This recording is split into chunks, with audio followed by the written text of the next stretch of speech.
ईरानी राष्ट्रपति पेजेश्किन ने इसको लेकर बयान दिया। क्या कहा है ईरान ने बातचीत को लेकर? ईरान अब भी बातचीत के लिए तैयार है।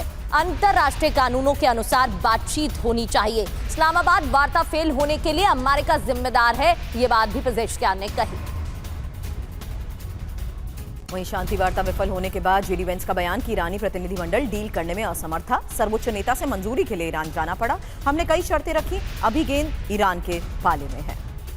तो ईरान की पाले में गेंद है, ये जेडी वैंस की तरफ से कहा गया। यूरेनियम को लेकर इस्लामाबाद वार्ता टूट गए। अमेरिका ने ईरान से 20 सालों के लिए यूरेनियम संवर्धन रोकने की शर्त रखी थी और इसी को लेकर इस्लामाबाद में हुई वार्ता फेल साबित हुई है। अमेरिका ने ईरान से 20 सालों के लिए एनरिचमेंट नहीं करने की शर्त रखी तो ईरान ने इसे कम करने की बात की। ईरान 5 वर्षों के लिए रोक पर सहमत हो गया था।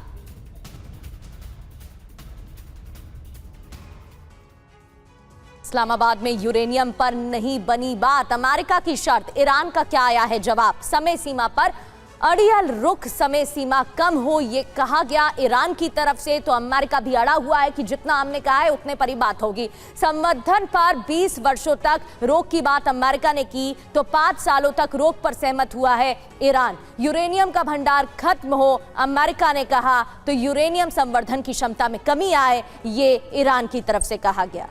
हालांकि सवाल न्यूक्लियर प्रोग्राम को लेकर है, क्योंकि अमेरिका चाहता है कि न्यूक्लियर प्रोग्राम सीमित हो, जबकि ईरान साफ कर चुका है कि ऐसा करना संभव नहीं है। हालांकि अमेरिका परमाणु क्षमताओं के स्थायी अंत की बात कह रहा है, जबकि ईरान दोहरा चुका है कि यूरेनियम संवर्धन उसका अधिकार है। ऐसे में बड़ी बात यही है कि यूएस की शर्तों को ईरान ने मानने से इनकार कर दिया है और यूरेनियम संवर्धन के कारण ही शांति वार्ता फेल हुई है। एक और बड़ी खबर यह आ रही है कि ईरान के साथ शांति वार्ता पर डोनाल्ड ट्रंप ने भी बयान दिया है। ईरान एटमी हथियार के मुद्दे पर राजी नहीं हुआ था। ईरान राजी ना हुआ तो समझौता नहीं होगा। ईरान के पास परमाणु हथियार नहीं होंगे।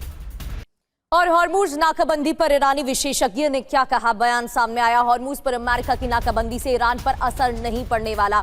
आर्थिक प्रहार से अमेरिका फेल साबित होगा। लेकिन क्या वाकई में ये इतना आसान है? अब कई सवाल उठ रहे हैं यूएस की तरफ से नाकाबंदी।